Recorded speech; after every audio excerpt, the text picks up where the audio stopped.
Voilà, donc nous sommes aujourd'hui donc le 17 Tammuz et donc nous commençons maintenant le cinquième chapitre de Ygret Tchouva, l'épître de la repentance. Et donc nous avons donc appris jusqu'à maintenant que, comme il est marqué, que le peuple d'Israël est une part de Dieu, qui chelek Elokai, Israël, donc citant donc ce verset donc, qui est marqué là-bas dans le Deutéronome de chapitre précédent, avait enseigné que l'âme du juif eh bien, est une partie du nom de Havaye, Yudke Vavke, qui est en fait le nom ineffable, ce qu'on appelle le tétragramme. C'est-à-dire qu'elle procède, cette âme, de l'aspect intérieur du divin, à la différence des autres êtres créés qui, eux, tiennent de la parole divine, qui est donc elle-même, cette parole, donc dépend du nom Elohim, qui est en fait la dimension que l'on appelle dimension extérieure du divin. Donc c'est seulement pour être uni au corps dans ce monde physique, l'âme doit descendre vers des degrés progressifs de dissimulation, on appelle le tzimtzum, par le moyen des lettres de la parole divine, qui est faisons l'homme, comme il est marqué, à notre image. L'âme, eh bien, elle-même est donc elle aussi portée par la parole divine, et donc c'est comme ça qu'elle va voyager pour venir descendre de niveau en niveau, de monde en monde, pour pouvoir arriver jusque à l'intérieur du corps de la personne qui va donc naître et va commencer à faire son travail ici-bas.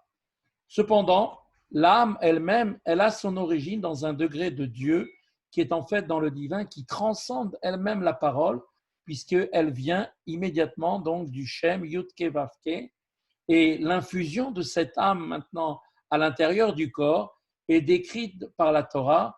En fait, on décrit cela, comment on dit, c'est une métaphore que l'on fait, donc on appelle ça un souffle. Vaïpar Be'apav, Dieu souffla à l'intérieur de ses narines, et donc, comme on avait expliqué, la notion de souffler dénote l'idée de profondeur, d'intériorité, car comme le disait le Zohar, celui qui souffle le fait toujours d'un souffle de l'intérieur de lui-même, et parce que donc le souffle est lié avec la vitalité essentielle de la vie de la personne, eh bien, quand la personne expire ce souffle vers l'extérieur, donc elle donne vraiment le profond, et donc cela vient nous rapporter par rapport au nom de Dieu Havaye, que l'âme elle-même a donc été introduite par la dimension du souffle, c'est-à-dire qu'elle a été en fait amenée ici-bas dans le corps de la personne d'une manière profonde, des profondeurs de l'essence de Dieu, et que l'âme elle-même est constituée des 10 facultés qui correspondent, ces 10 facultés, aux 10 sphirotes, qui sont ce qu'on appelle les attributs divins, inclus dans ce nom divin, comme on avait dit. Le Yud, c'est Chochma, le premier E, c'est Bina, ensuite le Vav représente les 6 midot, donc de Chesed jusqu'à Yesod, et le dernier E, Malchut. Donc Yudke, Vavke, puisque l'âme dépend de ce nom, qui lui-même, ce nom contient en lui les 10 sphirotes, elle-même contient en elle-même ces 10 sphirotes. Donc maintenant, dans le chapitre maintenant que nous allons aborder, c'est le cinquième chapitre, eh bien, Rabbi Shlomo Zalman va poursuivre son développement pour nous dire que même en tant qu'elle est portée, cette âme, par la parole divine, l'âme doit être malgré tout distinguée du reste de la création, parce que c'est la parole qui doit être considérée dans ses aspects intérieurs et extérieurs, respectivement donc le souffle et les lettres qui la composent. C'est-à-dire que l'âme, effectivement, est véhiculée et créée au même titre que les autres créatures, et donc c'est à travers cela qu'elle-même a une entité d'une créature à part entière, mais du fait qu'elle possède en elle donc le nom du nom de Dieu Yudke Vavke, provenant donc de l'essence même de Dieu, qui est donc la partie profonde du divin, eh bien, contrairement à la création, toute la création résulte des lettres de la parole divine qu'on avait dit par les 10 paroles qui ont été dites au moment de la création, le monde et l'ensemble de toutes les créatures et même les anges ont été créés à partir de ce moment-là, et toute la matière que nous connaissons dans ce monde a été créée, eh bien l'âme, elle, se rapporte à quoi? Au niveau du souffle, le souffle qui produit effectivement la parole, puisque le souffle est aussi c'est aussi la source, qu'on va dire la base, qui donne à la parole sa consistance, son existence, car quand quelqu'un parle, eh bien, ce souffle provient aussi donc des profondeurs, mais il est beaucoup plus superficiel, et ce souffle est le principe de l'aspect, effectivement, donc non seulement extérieur par la parole, mais aussi intérieur par le souffle lui-même en tant que tel. Donc, qu'est-ce qu'il ressort de là? Eh bien, il ressort que l'âme, dans ses différents degrés intérieurs comme extérieurs, se rapporte à une dimension que l'on appelle intérieure de Dieu, du divin. L'âme, qui dans sa dimension intérieure est une partie du nom de Havaye, donc Yudke Vavke, à un degré inférieur, eh bien, l'âme dérive elle-même de l'aspect lui-même intérieur de la parole divine. Donc voilà effectivement la prise de conscience que l'on doit avoir. Le corps et toute la création elle-même dérive effectivement du souffle de Dieu qui s'est traduit par des paroles et qui a donné une création d'un aspect extérieur de la divinité qui est donc véhiculé par le nom de Elohim, alors que l'essence de l'âme qui provient elle par contre aussi du souffle, mais de la partie intérieure du souffle reliée à la notion de l'expiration du souffle d'une personne qui va souffler du plus profond de lui-même, qui donc par rapport à Dieu représente la dimension essentielle de Dieu qui s'exprime à travers donc le transfert de cette âme dans le corps de l'homme, et donc cette âme elle-même procède elle-même de sa source qui est donc provient du Shem Havaye, Yudke Vavke, et non pas Elohim comme c'est pour tout le reste de la création. On rentre maintenant dans le sujet. Or, nous dit le Admor Azaken, la dérivation et la descente de l'âme divine dans ce monde, l'itlabesh begouf adam, pour pouvoir se revêtir du corps de l'homme, nimshacha beprinat nimiyut ou makor adibur, tient de la dimension profonde et de la source de la parole, c'est-à-dire du souffle d'en haut, signifié, comme on dit, Hevel Aelion Aromes Beot He Tata, signifié par le E inférieur, dernière lettre du nom de Yudke Vavke Havaye, comme expliqué précédemment, le lien entre le dernier E et le souffle, donc qui représente en fait la matérialisation de la parole, et donc représentée par le dernier E, représentée elle-même par la sphira de Malchut. Moshe Katouf, comme il est dit, par contre, pour l'âme, concernant elle aussi la dimension profonde de la source de la parole, puisque c'est en fait, elle provient du souffle, et bien que Moshe Katouf, comme il est dit au sujet de l'âme, Vaipar Be'apav Nishmat Chayim, et il est dit donc dans la Genèse, et Dieu insuffla dans ses narines une âme de vie, Vayeya Adam lenefesh chaya, et l'homme devint un être vivant. C'est donc par en fait cette métaphore du souffle que la Torah veut décrire maintenant l'infusion de l'âme, comment l'âme est intégrée, comment elle est rentrée à l'intérieur du corps. Et comme nous l'avons dit, donc, cet enseignement qui nous est donné du Zohar, que celui qui souffle, souffle de l'intérieur de lui-même, c'est-à-dire, autrement dit, en tant que cette âme est maintenant introduite dans le corps, c'est-à-dire précisément d'une manière dans son aspect extérieur, puisque le corps est l'aspect extérieur de l'âme, eh bien l'âme, elle, se rapporte toujours à une dimension dite intérieure, et on parle notamment, néanmoins, malgré tout, de dimension intérieure de la parole divine, laquelle cette parole présente d'ores et déjà un degré extérieur, qui est donc la parole, mais le souffle, qui est l'essence même de la parole, représente la dimension profonde et la source même de la parole. Mais en tant qu'elle-même, cette âme prise dans son essence, eh bien, elle s'enracine elle-même du plus profond de Dieu, du divin, sans aucune réserve. Et c'est d'ailleurs ce qui est dit dans le Deutéronome, toujours dans la Torah, qui chelek Hashem amo, que c'est une part de l'Éternel Yudke Vavke, qui est son peuple, Yaakov Revel Nachlato, Jacob est la corde de son héritage. Ce verset donc considère l'âme sous deux aspects. Prise dans son essence, elle est une part de Dieu, et dans sa partie extérieure, elle est définie comme la corde de son héritage. On va expliquer pourquoi on parle ici d'une corde et quelle est la signification de cette dimension, de cette image que l'on veut nous donner. Pirouche nous dit tout de suite l'Admor Azaken qui Kemo Chevel, de la même façon dans cette métaphore où on veut présenter l'image d'une corde, al derech machal, eh bien, on veut en fait nous exprimer quelle dimension? Eh bien, chez Rosho Echad Kashor le Mala, Beketsao le Mata. Eh bien, cette corde-là est reliée dans son extrémité du haut vers la partie le plus haut et elle est aussi en bas, dans la partie intérieure, à l'intérieur même du corps de la personne. De même, l'extrémité supérieure de l'âme est-elle rattachée à sa source, c'est-à-dire directement en Dieu lui-même, dans l'essence de Dieu, alors que son extrémité inférieure est unie donc avec le corps. Qui n'est nefesh, pardon, qui n'est pshat akatuv, ma shenemar bipar, ou le orot lanu, que moshalder mashal, que shadam nofar les makom.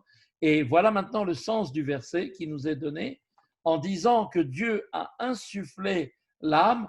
Eh bien, le verset veut nous indiquer que tout comme par analogie, lorsqu'un homme souffle en direction d'un certain endroit, eh bien, im yesh eze davar choset ou mafsik benehem, eh bien, quand on va souffler vers un endroit, s'il y a quelque chose qui fait séparation et obstruction entre la personne qui souffle et l'objet vers lequel on va souffler, eh bien, le souffle qui est expiré ne va pas atteindre l'objet donc de l'endroit voulu. Comme il est marqué, Anofar Alab, Magia, Klal et Otomakom. Eh bien, il veut nous dire ici, par similitude, Kachamamash, ainsi il en va exactement dans cette idée qui est maintenant signifiée, Imiesh davar chotzetz ou mafsik ben guf adam prinat evel alion, c'est-à-dire que si maintenant dans cette même idée, eh bien, il y a quelque chose qui fait séparation et obstruction entre le corps de l'homme et le souffle d'en haut dont il est dit et Dieu a insufflé, alors, il est vrai que là, on peut comprendre qu'il y a une séparation entre ce souffle d'en haut et la personne qui elle-même, l'homme, reçoit ici-bas normalement ce souffle. Mais cependant, tout cela, cette image ne peut pas être véritablement donc comparée à Dieu, car en réalité, la vérité, c'est que aucune chose physique ou spirituelle ne peut faire obstruction devant Akadosh Baruch Hu lui-même, comme il est dit, qui a l'eau et Hashamaim vetaretz animalé, car il est marqué, n'empliche pas, moi, Dieu, le ciel et la terre, nous disent en fait, comme c'est marqué dans le prophète Yirmiyahu, ou Malé Kolaharetz Kevodo, il est marqué ailleurs, et toute la terre est emplie de sa gloire, comme c'est marqué dans Ishaya, Velo atar panouy mine, et il n'est aucun endroit vide de la loi de Dieu, donc comme c'est marqué dans les Tikkun Zohar, et dans les cieux en haut et sur la terre ici-bas, il n'est rien d'autre que lui, comme il est marqué dans le Deutéronome. Et Dieu emplit tous les mondes. Et dès lors que maintenant l'omniprésence et l'immanence de Dieu sont affirmées, alors il est évident que rien ne peut faire obstacle à Kadosh Baruch Hu. D'ailleurs, à cet effet, on rapporte qu'au moment où Dieu a prononcé les 10 commandements, on a entendu les deux. C'est marqué que quand le Midrash nous raconte que la voix de Dieu était sans aucun écho. Et pourtant, c'était une voix énorme qu'on pouvait entendre, le monde entier a entendu le moment des 10 commandements. Et pourtant, on dit que la voix de Dieu ne se répercutait à rien. Pourquoi? Eh bien, tout simplement, une des explications du Midrash, c'est que la voix de Dieu a pénétré la matière a absorbé, et donc aucune chose n'a pu faire écran à la parole de Dieu, et la voix de Dieu a pu être véhiculée et traverser toute la matière jusqu'à que aucune chose n'a pu faire écran devant Dieu. Donc là, pareil, le souffle de Dieu, à plus forte raison, si la voix de Dieu exprimée représente la partie superficielle, à plus forte raison, le souffle de Dieu qui, lui, est carrément sans aucune limite et aucun objet, aucun obstacle ne pourrait faire effectivement écran. Et qu'est-ce que veut nous expliquer quelle est l'idée que l'on veut ici, que l'Admorazaken veut mettre en avant à travers les textes? Et là, Kemo Shekatu Bishayahu nous dit en réalité, comme c'est marqué dans le prophète Ishaya, de quoi parle-t-on ici quand on parle d'une séparation entre nous et Dieu? Est-ce qu'on a vu qu'aucune chose matérielle, rien ne peut séparer ne peut faire écran par rapport à l'immanence de Dieu et à la transcendance divine? Qu'est-ce qui peut maintenant, pourrait éventuellement porter cette séparation et faire effectivement qu'il y aurait un écran? Eh bien, comme il est dit, ce ne sont uniquement vos fautes qui font des séparations entre vous et votre Dieu. Ce sont uniquement les fautes. Alors maintenant, on peut poser une autre question que je vais poser à votre place. Comment est-il possible de dire qu'il y a séparation entre la personne qui faute et Dieu? En réalité, Dieu, il est partout. Donc, est-ce qu'on peut échapper au visage, au regard de Dieu? Est-ce qu'on peut échapper à cette présence divine? Dieu est partout. Alors, qu'est-ce qu'on donne comme explication? On donne une image. On dit en vérité, c'est comme deux personnes. Ils peuvent toutes les deux être à côté l'un de l'autre, mais simplement ils se donnent le dos. Étant dos à dos, l'autre ne voit pas l'autre. Pourtant, ils sont juste l'un à côté de l'autre.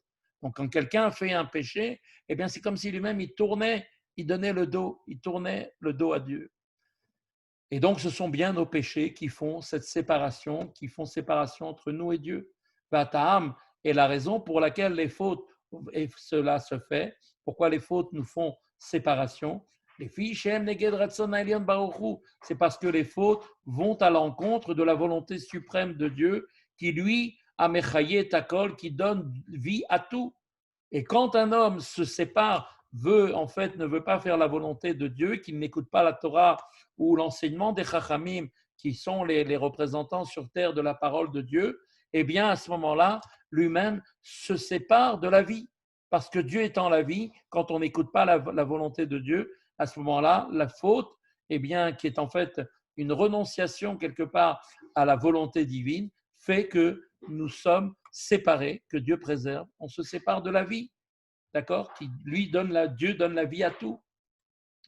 Moshe Katouf, comme il est écrit d'ailleurs aussi, c'est marqué dans les Teilim, Al-Kol Asher Chafetz Asa, Bashamaim ou Baaretz, que tout comme Dieu, tout comme il est dit, tout ce que Dieu a voulu, il l'a fait dans les cieux et sur la terre. Qu'est-ce que veut dire cela? Eh bien que de la même façon que Dieu a tout créé par sa propre volonté, et donc rien ne saurait donc intervenir pour empêcher la volonté de Dieu de s'accomplir. Moshe Neymar Lehil, et ainsi qu'on avait dit précédemment, la volonté suprême, eh bien, c'est quoi? Qu'est-ce que c'est la volonté? Comment est symbolisée, si on peut dire, comment et quelle est la chose qui fait référence à la volonté de Dieu dans le nom de Yud Ke Vav Ke? Eh bien, quand vous regardez bien le Yud, au-dessus du Yud, la petite pointe qui est en fait une sorte d'épine au-dessus du Yud, eh bien, représente le niveau de Keter, ce qu'on appelle la volonté de Dieu. Donc le Yud étant Chorma, Keter étant la couronne, comme une couronne au-dessus de la tête, eh bien le Yud étant la tête, Chorma, au-dessus il y a cette pointe qui, elle, représente la volonté suprême. Et donc cette volonté suprême, eh bien l'influx qui est donné du nom d'Avaya, qui est signifié par l'épine située au-dessus de la lettre. Et donc, tout le nom de Dieu, Yud Ke Vav Ke, comme on l'a montré précédemment, et le dessin dessiné par la descente de la lumière qui devient d'abord un point par le Yud, qui ensuite s'élargit par le He, qui devient un Vav pour descendre jusque dans ce monde, et ensuite devient le He, qui ensuite va donner naissance à toute la création et tous les êtres créés. Mais au départ, tout est venu de où? De la pointe, qui est en fait la volonté de Dieu, qui en fait, tout ce cheminement représente la volonté de l'influx divin qui se répand à l'ensemble de la création. Et donc maintenant, la faute, eh bien, vient s'opposer directement à la volonté de Dieu. Quand quelqu'un fait une faute, que Dieu préserve, alors il est en train de toucher quelle dimension chez Dieu? Eh bien, la volonté de Dieu, c'est-à-dire qu'il touche à la pointe même de toute l'existence, de tout l'enchaînement du monde. Et c'est-à-dire que, effectivement, c'est la volonté suprême, c'est-à-dire qu'il touche directement au nom divin dans son principe même.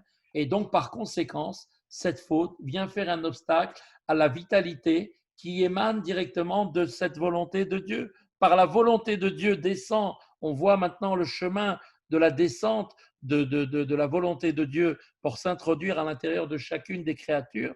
Et donc, quand on s'oppose à la volonté de Dieu, eh bien, on fait en quelque sorte une séparation entre la volonté de Dieu, qui est la source de vie, et le cheminement de cette source de vie.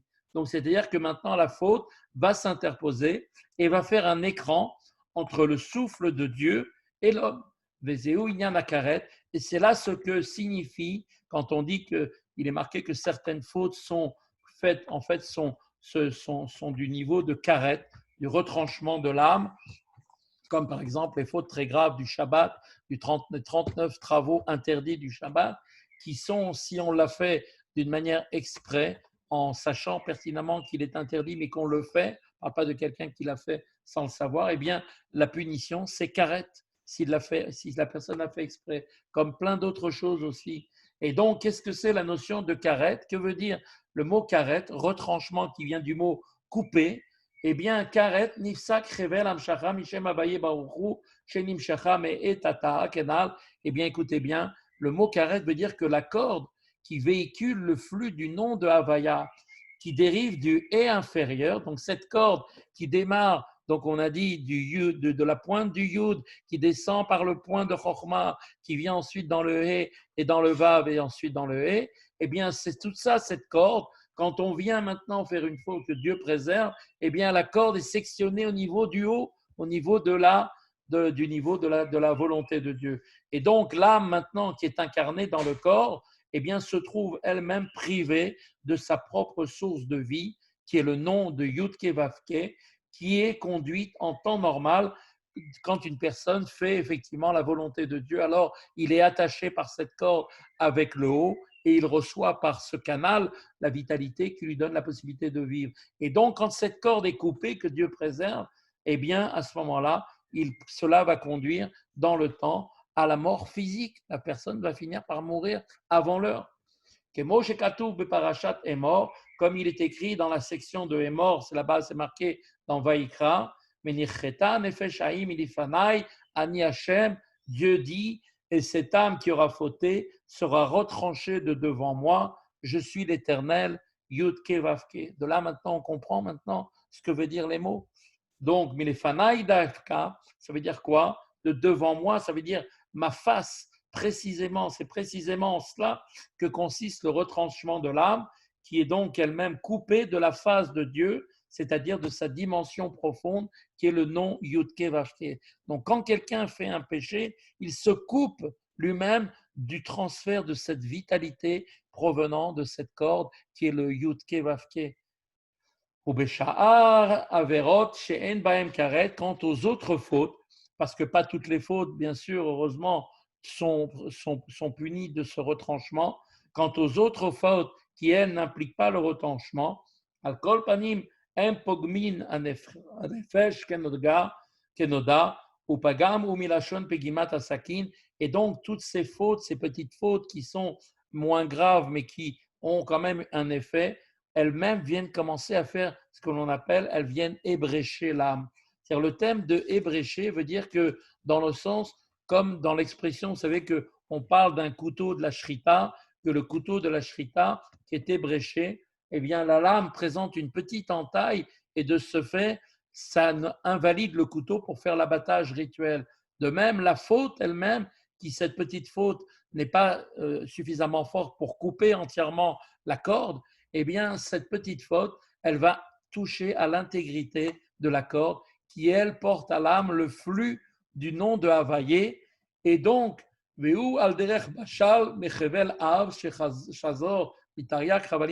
écoutez bien. Et donc, qu'est-ce que c'est que cette corde? La corde dont on parle, comme on a dit, ce transfert du flux qui vient de la pointe du yud jusqu'à la dernière lettre du nom de Hé, jusqu'à s'attacher à la personne en bas, eh bien, cette vitalité, cette corde, elle est comme, si on peut dire à l'image, on donne une métaphore, comme une corde épaisse qui serait composée de 613 fines cordes. D'accord? Et donc, le rabbi note que cette idée est vraiment nouvelle et prodigieuse, puisqu'il a affirmé que chaque juif reçoit la vie de manière actuelle en ce monde par l'intermédiaire des 613 commandements, des mitzvot, et ça, bien que toute personne étrangère au service de Dieu soit exclue des mitzvot qui sont liés avec les Kohanim, eh bien, malgré tout, le nombre des mitzvot ne puisse pas être accompli actuellement, puisque nous ne sommes pas, par exemple, en Israël, où plein de mitzvot dépendent de la terre d'Israël, du Beth Amikdash, du service dans le Beth Amikdash, eh bien, le rabbi vient nous expliquer que eh bien, nous possédons malgré tout ces 613 petites cordelettes qui tout ensemble sont tressées et forment cette grosse corde épaisse. Et c'est ça dont on parle, de cette corde qui nous relie, c'est en fait les 613 commandements qui, tout ensemble, forment cette corde qui est en fait la corde qui nous lie entre le haut, la partie la plus haute chez Dieu, l'essence de Dieu au niveau de la volonté de Dieu, et jusqu'à descendre jusqu'à notre âme qui est introduite à l'intérieur de notre corps. Et donc, nous dit comme ça, que chez Over Chas Veshalom Alachat Mehena, que lorsque l'on transgresse, que Dieu préserve l'une d'elles, de ces petites fautes, eh bien, la fine corde correspondante à cette mitzvah est sectionnée. D'accord? Si plusieurs commandements sont transgressés et que Dieu préserve, eh bien, il y a un nombre de cordelettes aussi qui sont sectionnées de la corde épaisse. Et donc, cette corde épaisse qui normalement est faite de 613 fils, de 613 petites cordelettes, eh bien, se trouve elle-même sévèrement affaiblie, cette corde épaisse. Mais lorsque, malheureusement, que Dieu préserve, une personne fait une faute qui est passible de retranchement, qui est commise, alors là, cette faute, elle, provoque la rupture de la corde épaisse tout entière. C'est de ça dont on parle de cette notion de karet, qui veut dire retrancher, retranchement de l'âme, c'est-à-dire que l'âme est séparée de la source de vie. Argam bechayav karet omita, mais même chez celui qui est coupable d'une faute passive de retranchement ou de mort, nishar adayin bo areshimo minavsho elokit, et bien malgré tout une certaine empreinte de son âme divine demeure encore en lui. C'est ce qui explique que d'ailleurs la personne ne meurt pas immédiatement. Normalement, quand on sectionne une personne, que Dieu préserve, on lui sectionne la tête. Quand la tête est coupée, il meurt tout de suite. Et là, on voit que la personne, l'âme est sectionnée, elle n'est plus du tout rattachée, et pourtant, la personne continue à vivre. Pourquoi est-ce qu'il vit? Là, on parle de la vie du corps. Le corps lui-même continue à vivre uniquement par l'empreinte, cette empreinte de ce qu'il y avait au précédent, au préalable, avec cette âme divine qui était en lui.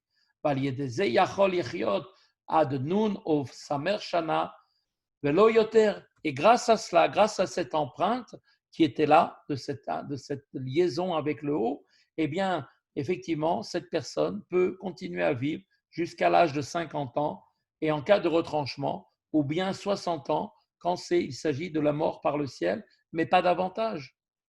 Donc, on voit qu'il y a une correspondance à toute chose. Qu'est-ce qui donne la vie à la personne? C'est l'accomplissement de la Torah et des mitzvot. En accomplissant les mitzvot, on maintient la corde attachée avec l'essence de Dieu et grâce à cela, on est en pleine santé et en pleine vie. Que Dieu préserve quand quelqu'un a un problème, quand il a un problème physique, on peut maintenant dire tout à fait, de manière tout à fait juste, que le problème vient d'un manquement dans une certaine mitzvah. Et donc, en réparant l'erreur, alors on peut rattacher parce que Dieu nous a donné la possibilité de faire teshuva. Et grâce à la teshuva, on a toujours la possibilité de rattacher la corde, la petite corde qui a été coupée. Et ce qui est écrit d'ailleurs au nom du Harizal, à savoir que il dit que, alors comment la personne elle vit, nous explique le Harizal d'après la Kabbalah, il dit que si une personne ne peut plus vivre, comment est-ce qu'on voit qu'elle continue à vivre? Eh bien parce que Dieu, dans sa miséricorde, lui envoie quand même ce qui s'appelle une lumière qui va l'entourer, ce qu'on appelle une lumière hors makif, qui est une lumière qui donc est environnante, mais qui va donc, qui en fait s'introduit en lui.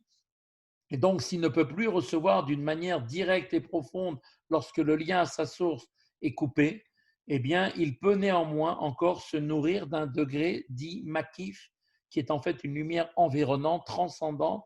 Alors, dès lors, maintenant, la question, c'est pourquoi sa vie physique est-elle restreinte à 50 ou 60 ans? Alors, à cela, maintenant, le Admour Azaken va répondre sur ce qui vient d'être dit concernant le degré environnant.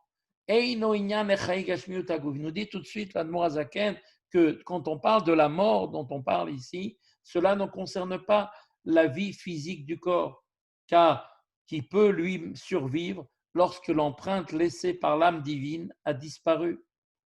Et donc, le Rabbi d'ailleurs nous renvoie au Likutei Torah de Dvarim, qui est aussi un livre qui a été écrit par l'Admour Azaken, dans lequel l'Admour Azaken explique que le retranchement ne porte que sur le degré de Yaakov, de l'âme, mais non pas sur le degré d'Israël. Le degré d'Israël d'un juif reste toujours, lui, malgré tout, toujours attaché à Dieu. Et donc, le rabbi, effectivement, vient nous expliquer que c'est une des raisons pour laquelle la personne continue de vivre.